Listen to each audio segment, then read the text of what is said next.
Hello guys, welcome back. Nandito tayo ngayon sa Maliko. So ito yung Maliko Bypass Road. Ito'y bahagi ng Nicolas, Pangasinan. San Nicolas, Pangasinan, no? Papunta tayo ngayon ng Nueva Vizcaya. So tara, baybayin natin itong Maliko. So tara guys, samahan niyo ako.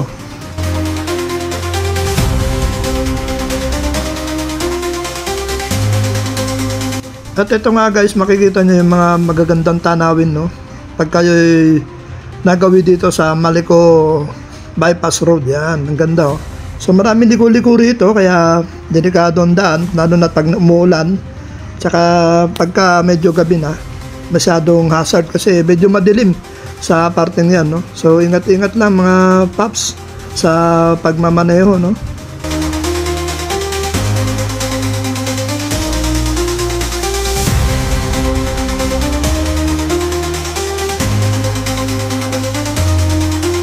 At dito nga guys, makikita nyo, sa bandang likuran ko may landslide.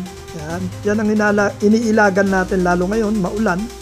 So medyo maganda pa yung panahon ngayon na tayo nakagawi dito sa Maliko Bridge. Ay, Maliko Bypass, no? Wala pa tayo sa bridge. Actually may bridge dito eh.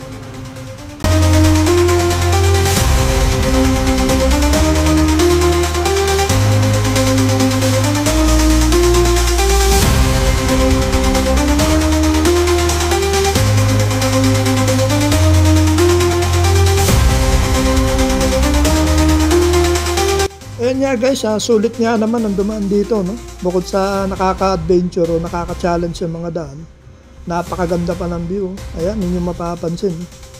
Medyo malayo pa yung tatahakin natin, no? Approximately 2 hours pa. Ito na nga guys, nandito na tayo sa Imugan. So finally, nakababa na tayo ng Santa Fe. Ayan, naubos yung battery ng cellphone natin, kaya wala muna tayong video guys.